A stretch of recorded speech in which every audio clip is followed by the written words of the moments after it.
Assalamualaikum, anda sedang menonton Kilas Fakta 8 Ogos 2022 bersama dengan saya Nusyah Mama Amin.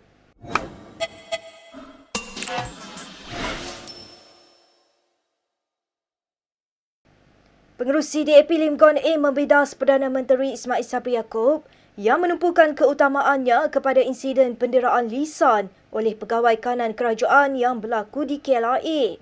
Katanya Ismail sepatutnya bertindak segera dan tegas terhadap mereka yang terlibat dalam skandal kapal tempur pesisir pantai LCS bernilai RM9 bilion.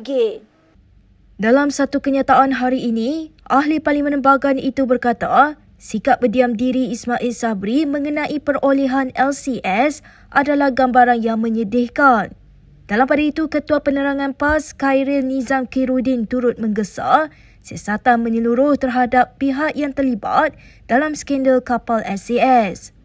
Untuk rekod perolehan 6 kapal tempur LCS diluluskan oleh Kerajaan Persekutuan pada awal 2011 berikutan permintaan yang dibuat Tentera Laut Diraja Malaysia TLDM.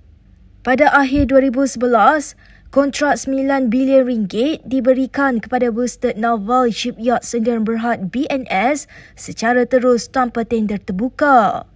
Bagaimanapun pada 4 Ogos lalu, Jawatan Kuasa Pilihan Khas Parlimen PAC yang meneliti pengendalian projek LCS mendedahkan kerajaan sudah membayar RM6 bilion walaupun tiada satu pun kapal yang siap.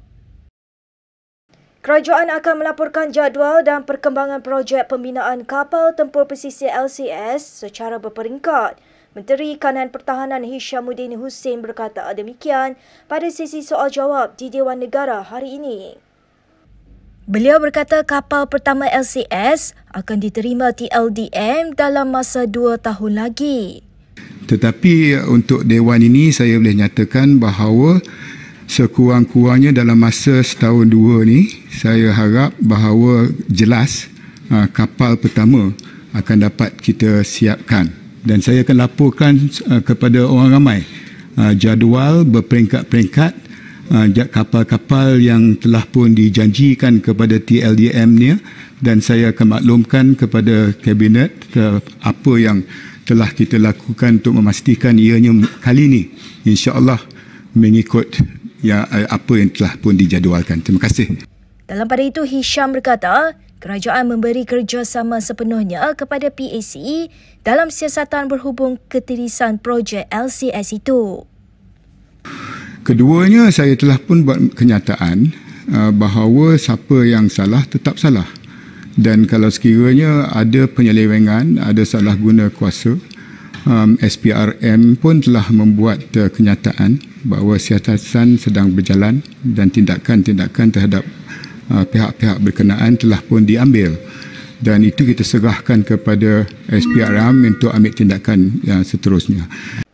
Bekas Menteri Pengangkutan Anthony Loke berkata, penggantinya Wika Siong perlu menelan balik air liur. Ia susulan landasan berkembar Lembah Kelang Fasa 2 KVDT2 dijangka disambung semula dengan kos sama seperti dirunding Kerajaan Pakatan Harapan.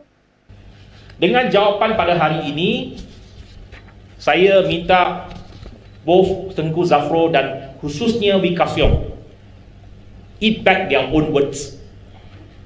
Telan balik air liur mereka.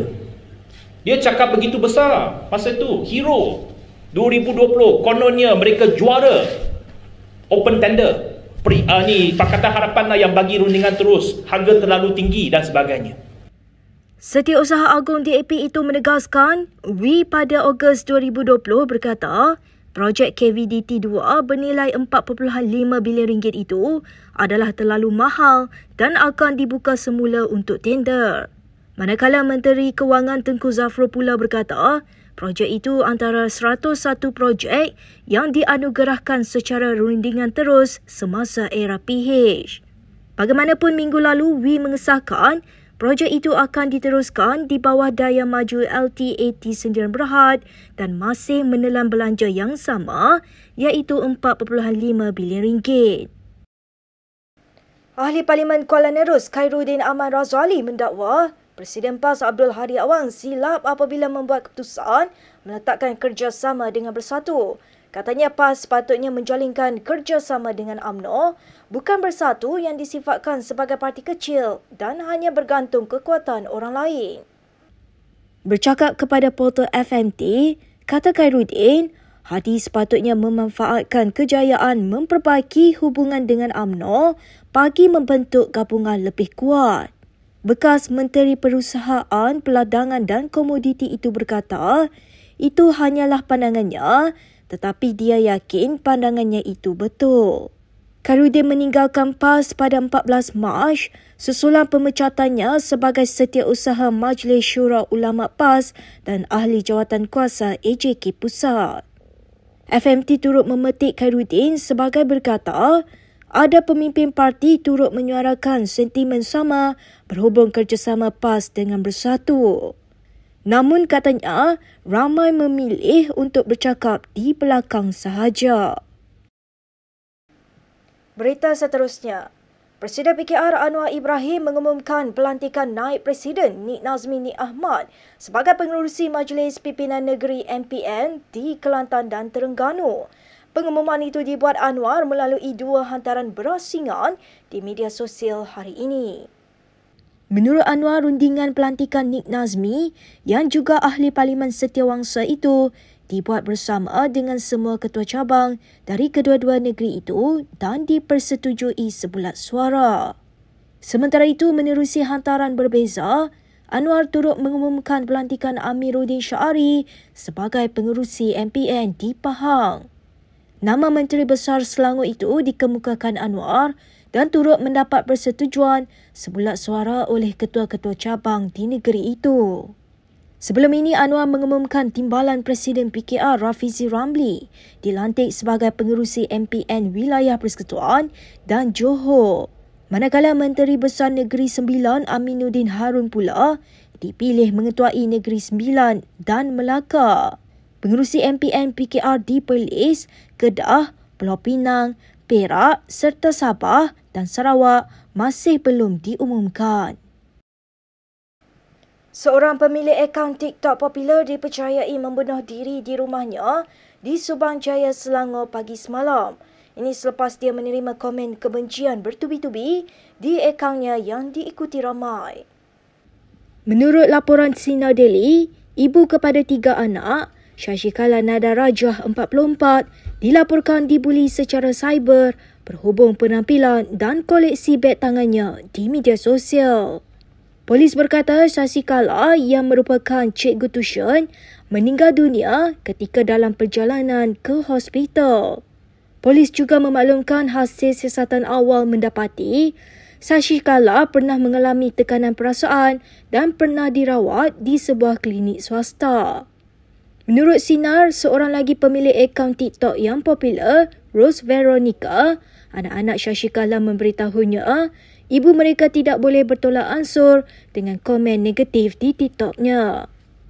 Shashikala mempunyai lebih 30,000 pengikut di TikTok dan dia sering berkongsi pandangannya tentang pelbagai topik termasuk cara mengekalkan penjagaan beg tangan mewah. Ucapan takziah dari pengguna TikTok memenuhi ruangan komen pada video Shashikala. Baik, berikut beberapa lagi ringkasan berita untuk hari ini.